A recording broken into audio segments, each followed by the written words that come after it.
Il est 23 heures. Bonsoir à tous. Voici les titres de ce journal. Retour sur la visite d'État dans la région du Hambol. Le président de la République, Alassane Ouattara, s'est recueilli hier samedi sur le caveau du général Ouattara Thomas Dakin, illustre fils de la région et premier chef d'état-major de l'armée ivoirienne.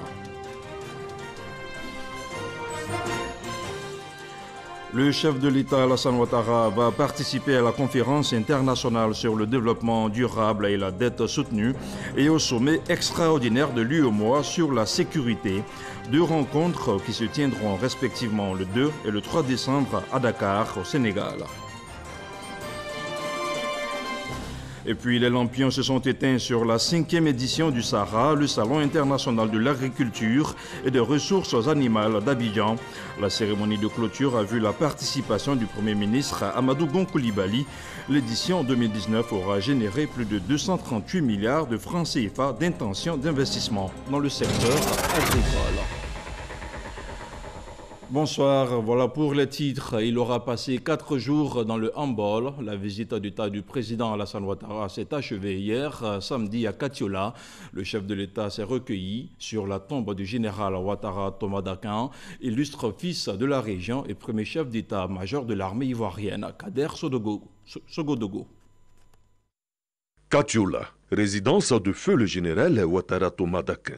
La République, avec à sa tête, son chef se souvient et est reconnaissante au premier chef d'état-major de Côte d'Ivoire.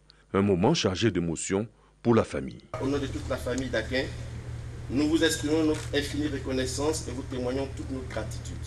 Dépôt de gerbes de fleurs sur la tombe du général décédé le 21 janvier 1990 et de son épouse Anne, partie 7 ans après lui. Alassane Ouattara prie. Ouattara Thomas Dakin, une fierté pour toute sa descendance. Très heureuse de savoir qu'on vient d'une grande famille, le premier général de Côte d'Ivoire. Je viens de cette famille-là, je suis très heureuse. Et puis je suis heureuse aujourd'hui que le président puisse l'honorer comme il se doit. C'est une satisfaction pour nous. La famille Thomas Dakin, une histoire. Feu le général Thomas Dakin et son épouse, ma maman Anne Dakin, ont été témoins du mariage de mes parents. Et le prénom que j'ai, c'est celui de Madame Dakin. Celui de mon frère aîné également, Éric Jean Dakin, c'est celui du général Dakin. Mon père et ma mère l'avaient fait pour exprimer leur reconnaissance et leur attachement au général. Et les liens de famille sont restés très forts. 5 millions de francs CFA pour la famille. La réhabilitation de la résidence et du caveau du général. Le président de la République, Alassane Ouattara, reste ainsi attaché à tous ceux qui ont contribué à écrire les belles pages de l'histoire de la Côte d'Ivoire. Et d'ailleurs, il laissera une note dans le livre d'or ouvert pour la circonstance. Du 27 au 30 novembre, Alassane Ouattara était donc attendu dans le Hambol, un agenda honoré de bout en bout, de Katiola à Dabakala en passant par Niakara. Le chef de l'État est allé à la rencontre des populations de cette région. Entre meetings et actions de développement, je vous propose de revivre les temps forts de ce séjour présidentiel dans le Hambol avec Kader Sogodogo.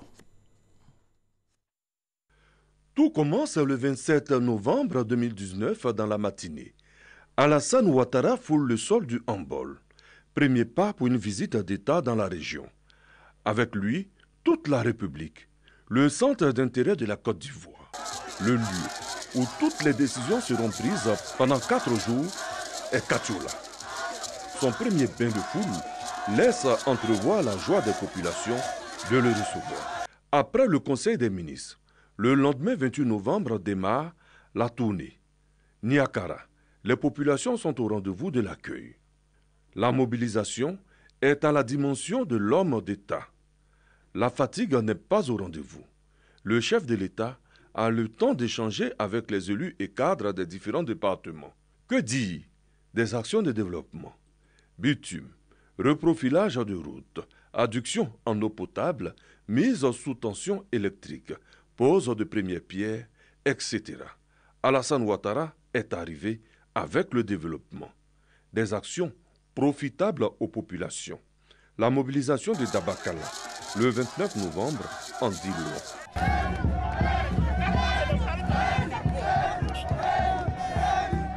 Katiola, chef-lieu de la région du Hambol.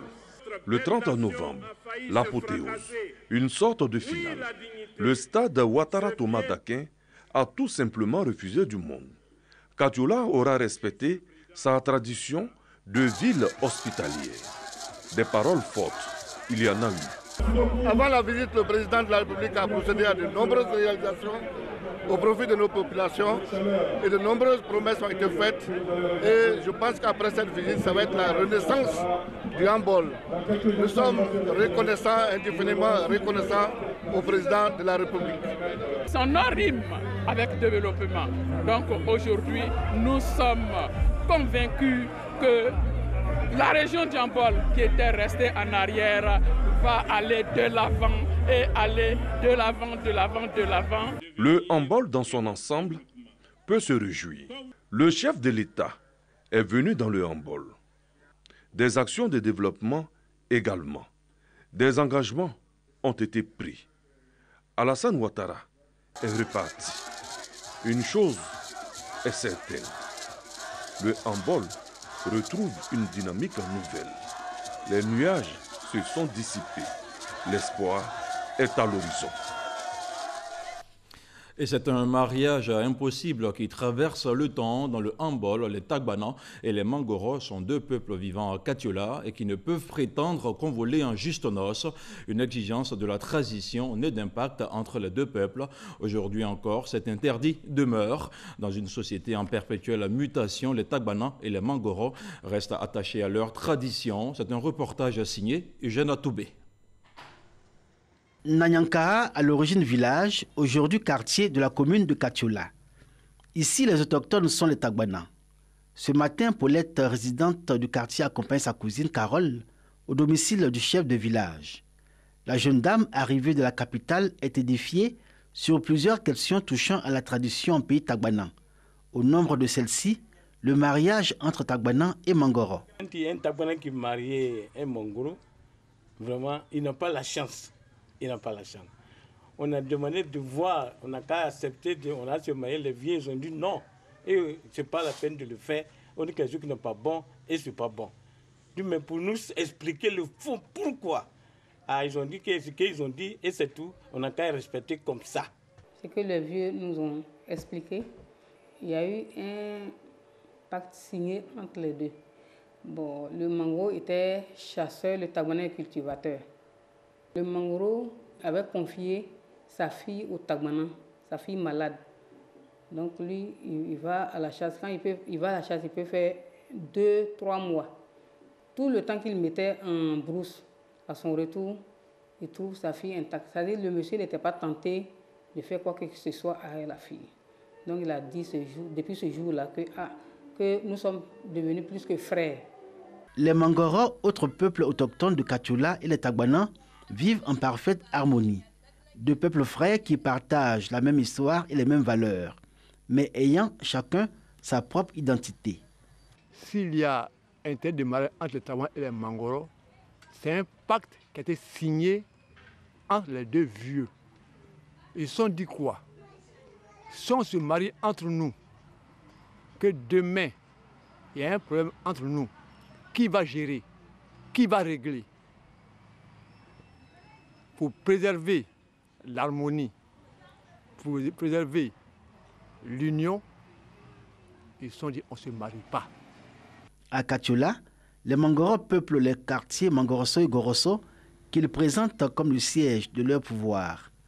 Goroso, justement, abrite la carrière d'argile d'où est extraite la matière première pour les potières.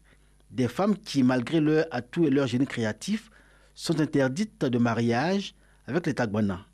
Nous ne pouvons pas aller au-delà de ce qui a été décidé par nos ancêtres depuis des années. Nos aînés ont fait des efforts pour remédier à cela, mais il faut dire que ce problème-là demeure. Il y a une autorité d'ici qui a essayé de voir les sages pour leur demander s'il n'y avait pas de sacrifice à faire pour que les Mangoro et les Tagbana se marient. Donc ils ont dit que vraiment, eux, ils ne pouvaient pas. Parce que ça est un truc qui date de longtemps, que ce n'était pas possible.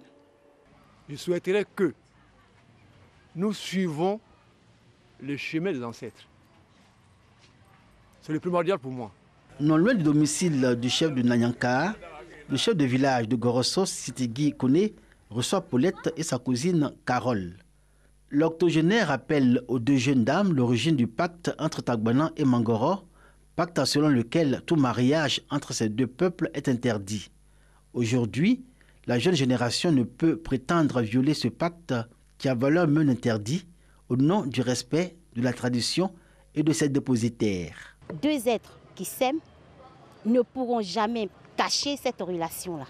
Et à la longue, il y a des personnes qui tiennent encore à l'histoire et à la coutume qui feront certaines choses pour leur créer des problèmes, des malédictions, les maudits, etc. Et ils seront face à des problèmes qu'ils ne pourront pas gérer. Le mieux est de respecter le pacte qui existe depuis belle lurette entre le peuple tabanan et le peuple Mangoro. Le mariage entre Mangoro et Tagbana est impossible. S'il y a des problèmes entre frères Tagbana eux-mêmes, pour finir ce problème entre les Tagbana, l'on va demander l'intervention des Mangoro. L'interdit sur le mariage entre Tagbana et Mangoro a traversé le temps. Malgré le modernisme, il reste encore vivace, quel qu'en soit le type. Mariage traditionnel comme mariage civil. À la mairie de Katiola, les services de l'état civil ne mentionnent aucun cas de mariage entre enfants de ces deux peuples. Un fils Tagbana peut fréquenter un fils Mangoro et vice-versa. Mais il n'y a pas de mariage, il n'y a pas de rapport sexuel. Donc jusque-là, je n'ai pas encore reçu de dossier de mariage pour ces deux ethnies-là. En tout cas, bon, si les enfants s'aiment, on ne peut pas faire autrement parce que c'est venu de nos parents. Pour moi, on peut trouver une solution pour bannir ça.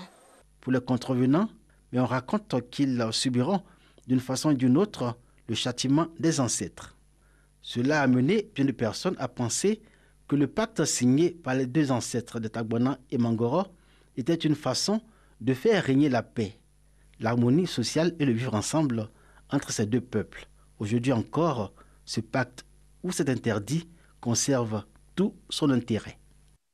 Voilà, c'était un interdit sur le mariage entre Tagbana et Mangoro, un reportage signé Eugène Atoubé. Une conférence internationale sur le développement durable et un sommet extraordinaire de l'UEMOA, deux rencontres prévues à compter de ce lundi à Dakar au Sénégal. Le président de la République de Côte d'Ivoire, Alassane Ouattara, sera présent à ces deux rendez-vous. Jérôme Kofi Abolin est notre envoyé spécial dans la capitale sénégalaise. Comme un certain nombre de dirigeants africains et dans le monde, le président de la République de Côte d'Ivoire, Alassane Ouattara, est attendu ce lundi à Dakar. Le chef de l'État ivoirien vient dans la capitale sénégalaise pour deux rencontres. Il s'agit respectivement d'une conférence internationale sur le développement durable et un sommet sur l'UEMOA dont le président Alassane Ouattara est le président en exercice de la conférence des chefs d'État et de gouvernement. En ce qui concerne la rencontre sur le développement durable organisée conjointement par le Sénégal et le Fonds monétaire international en partenariat avec les Nations unies et le Cercle des économistes, les participants vont entre autres s'atteler à trouver le juste équilibre entre développement et dette pour parler justement de cette question. S'agissant du sommet extraordinaire de l'UEMOA, il va permettre de plancher sur la situation sécuritaire devenue très préoccupante dans la sous-région. Nul doute que les récents événements au Mali et au Burkina Faso seront au centre des échanges à l'occasion de cette rencontre. Autre chose, à présent, la 31e édition de la Journée mondiale de lutte contre le sida s'est déroulée à Jacquesville, dans la région des Grands Ponts. La Côte d'Ivoire a marqué l'événement en mettant l'accent sur le rôle des organisations ou des associations qui œuvrent à la réduction du taux de prévalence du VIH-Sida. Le vice-président Daniel Cablan-Duncan, par ailleurs vice-président du Comité national de lutte contre le sida, a réaffirmé la portée positive de la lutte engagée par la communauté, les partenaires tels que les États-Unis ainsi que le gouvernement ivoirien, des efforts qui ont contribué à faire baisser le taux de prévalence dans notre pays de 4,7% en 2003 à 3,7% en 2011, puis 2,6% en 2018. Je vous propose un extrait de son intervention. Nationaux et internationaux et bilatéraux, nous sommes passés, comme souligné tout à l'heure, d'une prévalence national du VIH-Sida de 4,7% en 2005 à 3,7% en 2012 et à 2,6% en 2018. Les efforts plus accrus doivent être déployés, car l'objectif fixé par le président de la République pour notre pays est d'atteindre 1% le plus rapidement possible et de toute façon avant 2030. En d'autres termes, il s'agit d'éliminer l'épidémie du VIH-Sida en 2030. En visant au moins les objectifs cibles suivants, 95, 95, 95, définis par l'ONU-SIDA. Ces cibles consistent, premièrement, à dépister 95% des personnes vivant avec le VIH-Sida, contre 69% en 2018. Mettre 95% de ces PV VIH-Sida dépistés sous traitement antirétroviraux, contre 85% en 2018. Obtenir une charge virale indétectable chez 95% des personnes sous traitement ARV contre 76% en 2018. L'atteinte de ces résultats dépendra de la synergie des actions entre le secteur communautaire et l'État dans le cadre de la politique multisectorielle du gouvernement. Nous pouvons donc espérer qu'en continuant dans cette synergie d'action et surtout avec l'appui des communautés, nous parviendrons dans notre pays au contrôle de l'épidémie du sida d'ici 2030. Le Sahara 2019, le Salon international de l'agriculture et des ressources animales d'Abidjan a refermé ses portes. La cérémonie de clôture a eu lieu ce dimanche 1er décembre en présence du Premier ministre Amadou Gon Coulibaly. Cette 5e édition aura contribué à renforcer l'hégémonie agricole de la Côte d'Ivoire. Plus de 238 milliards de francs CFA d'intention d'investissement dans le secteur agricole ont été annoncés. Le temps fort de la clôture avec Jean-Louis Gbangbo. Clap de fin ce dimanche 1er décembre pour le Sahara. Le Salon international de l'agriculture et des ressources animales d'Abidjan a été pendant 10 jours la scène de toutes les découvertes, rencontres et réflexions autour du monde agricole. Une édition qui, de la vie des participants, a tenu toutes ses promesses. J'ai eu le privilège d'être là à la toute première édition du Sahara. Nous en sommes à la 5e édition. Effectivement, le Sahara a pris de l'ampleur, il a pris du volume. Et la parfaite organisation qui a été faite cette année montre que véritablement le Sahara, la plus grande cérémonie, la plus grande manifestation agricole de la sous-région. Témoignage de ce succès de la 5e édition en chiffres.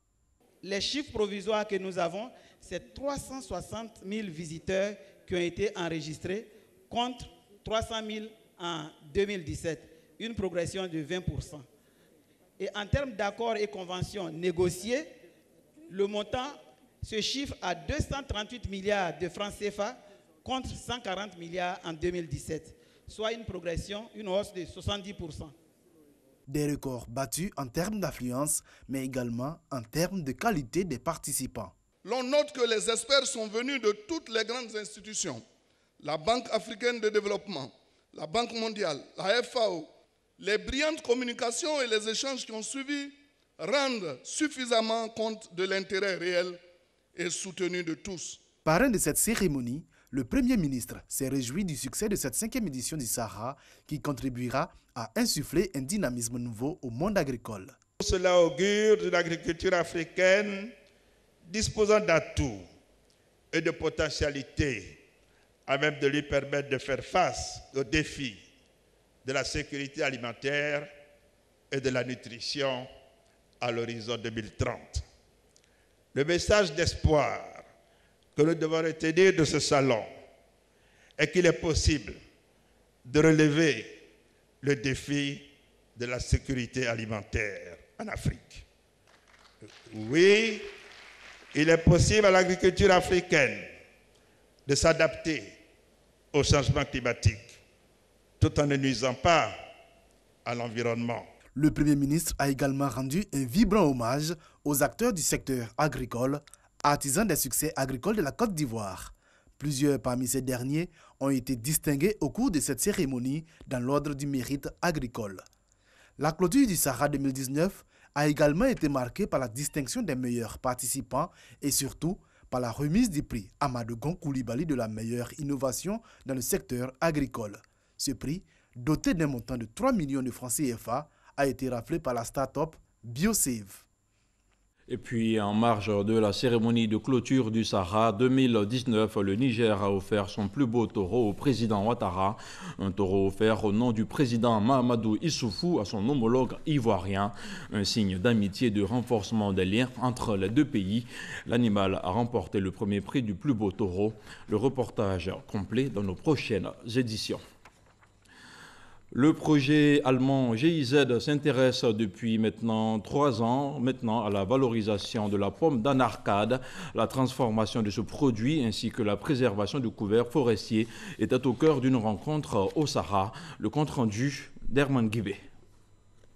Environ 5 millions de tonnes de pommes d'anacarde sont jetées à la poubelle et c'est un désastre. Pourtant, la pomme d'anacarde est un concentré de qualité. Cela fait 3 ans que nous travaillons d'arrache-pied dans la filière anacarde et je pense que je peux dire que le Profiab a quand même emmené beaucoup d'innovations très intéressantes qui seraient importantes à développer par la suite. On peut en faire énormément de produits variés. Le jus d'anacarde qui est très très bon, on peut ensuite le faire fermenter pour en faire de l'alcool, de la bière, du vin, du champagne, du koutougou. Donc voilà, on peut en faire de la confiture, de la marmelade, on peut l'intégrer dans beaucoup de desserts différents.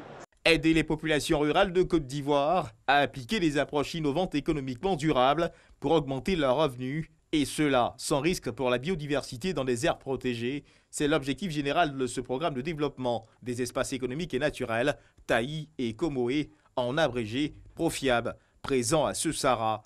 L'un des programmes de la coopération internationale allemande, GIZ.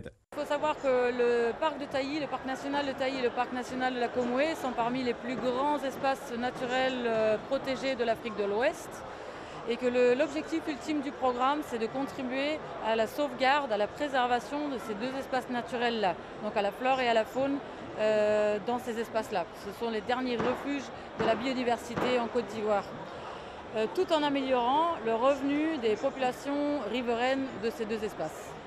2 axes ont donc mobilisé les efforts de ce programme, le développement de la filière anacarde par la réhabilitation des vergers et la transformation de la pomme d'une part et la sensibilisation des populations. Le Profiab a également apporté son soutien aux filières oignons, cacao et manioc. Ce salon est donc une opportunité de mettre en avant les résultats obtenus. Autre chose, à présent, la libération des emprises du 4e pont d'Abidjan a commencé ce samedi par le bidonville de Boribana, dans la commune d'Atekoubé. L'opération de déguerpissement s'est déroulée sans difficulté, une opération sécurisée par un dispositif sécuritaire très impressionnant, selon les explications de Lanciné Bakayoko. Boribana, la course est véritablement terminée.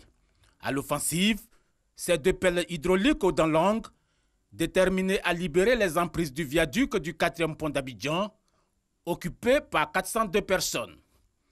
Pour les concerner encore à la recherche d'un hypothétique trésor caché, c'est toute une partie de vie qui s'écroule. Le sentiment qui nous affecte présentement, c'est le fait de quitter notre village aujourd'hui, de voir le village en train de partir. Cette famille qui se déchire. Pour cette première opération de démolition qui ne frappe pas tout Boribana, le gouvernement aura fait preuve d'humanité. Les populations de cette zone ont été effectivement indemnisées. Le projet vraiment a voulu être de manière participative.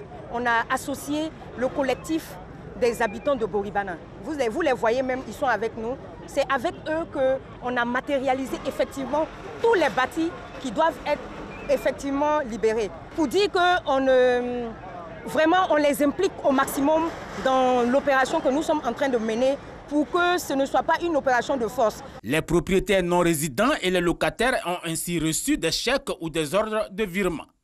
Quant aux propriétaires résidents, ils ont été relogés temporairement aux frais de l'État en attendant la construction de leur maison. 5 terrains de 68 hectares ont d'ailleurs été acquis à Anyama et à Sangon. Aujourd'hui, seules 4 familles ont refusé de s'inscrire dans le schéma de négociation proposé par le projet. Le coût du mètre carré du bâti, chez nous ici, varie entre 81 000 et 92 770 francs. Nous avons demandé au projet d'appliquer ce barème parce que ça pose problème. Il refuse de l'appliquer. Si le blocage persiste, la justice sera saisie pour décision. Pour l'heure, l'inquiétude monte chez les autres riverains du projet. Ici à Yopougon, nouveau quartier, beaucoup de personnes, le cœur serré, attendent les indemnisations pour partir. Mais quelques doléances tout de même. J'apprends qu'ils sont en train de casser l'autre côté, qui viennent pour casser mon quartier. En attendant, je n'ai rien reçu encore. Et j'ai des enfants qui vont à l'école. Vraiment, je demande pardon. Ils n'ont qu'à nous aider. Ils n'ont qu'à payer d'abord un, et puis ils n'ont qu'à nous laisser jusqu'à vacances.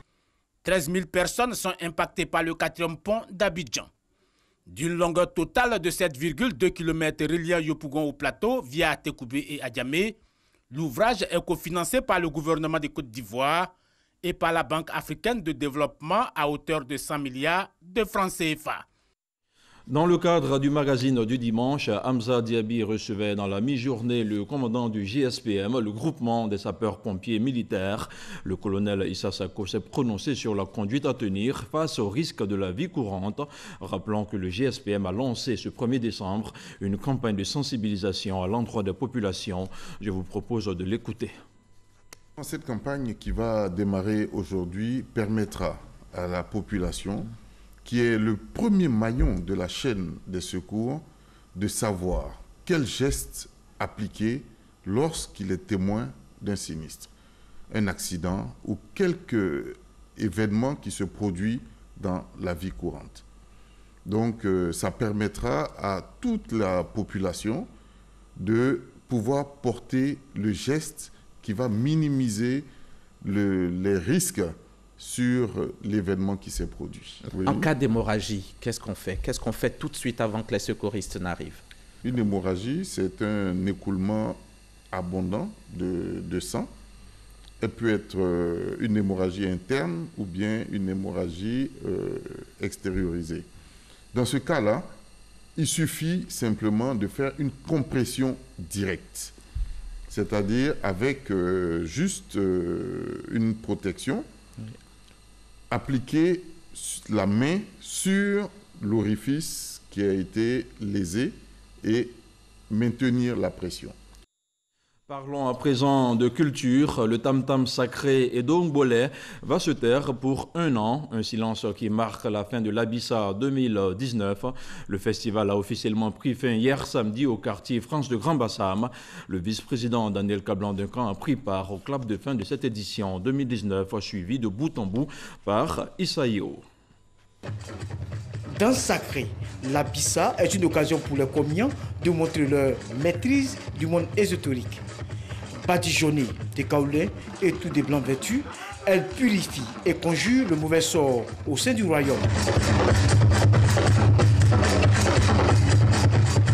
Porté en triomphe depuis le palais royal, le roi, Sa Majesté Amontanoé Désiré, veille sur le royaume Nzima Kotoko. La tenue cette année de l'Abissa est un pari gagné pour lui après des incompréhensions de l'année dernière. En communion avec son peuple, il exhorte toute la communauté à l'union et à la cohésion.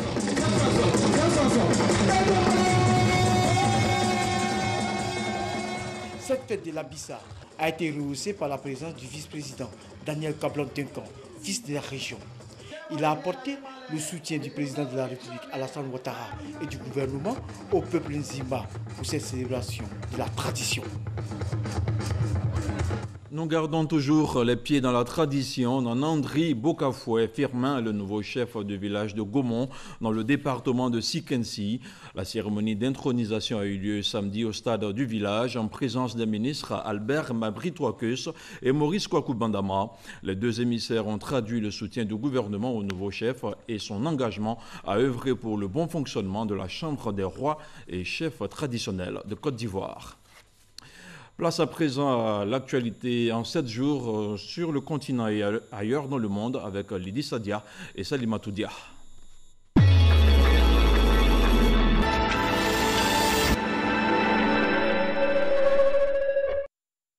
13 militaires français de la force Barkhane ont trouvé la mort dans une collision accidentelle de 2 hélicoptères alors qu'ils menaient une opération de combat contre des djihadistes. Il s'agit de l'un des plus lourds bilans humains essuyés par l'armée française depuis l'attentat du Draka à Beyrouth en 1983.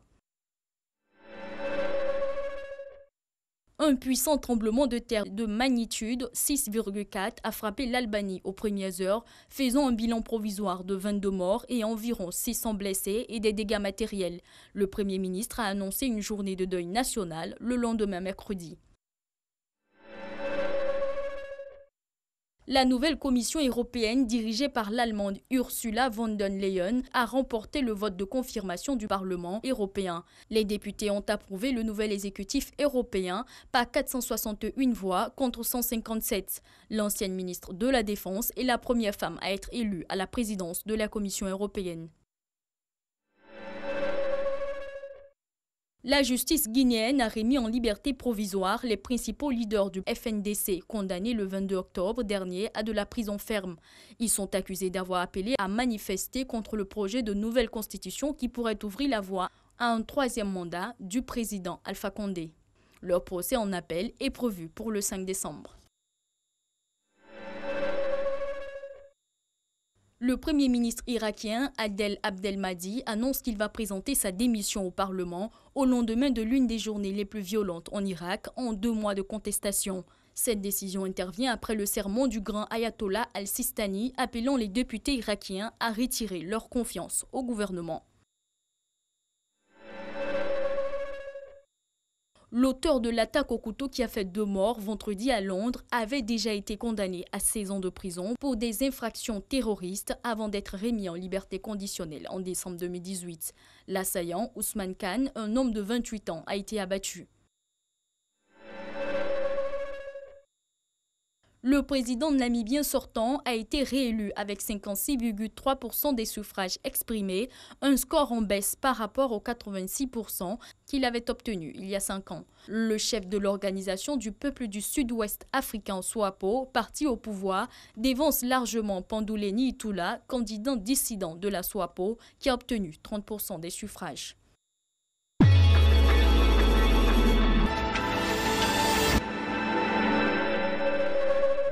Et voilà qui referme ce journal. Retrouvez toute l'info en continu sur le www.rti.ci. Bonsoir.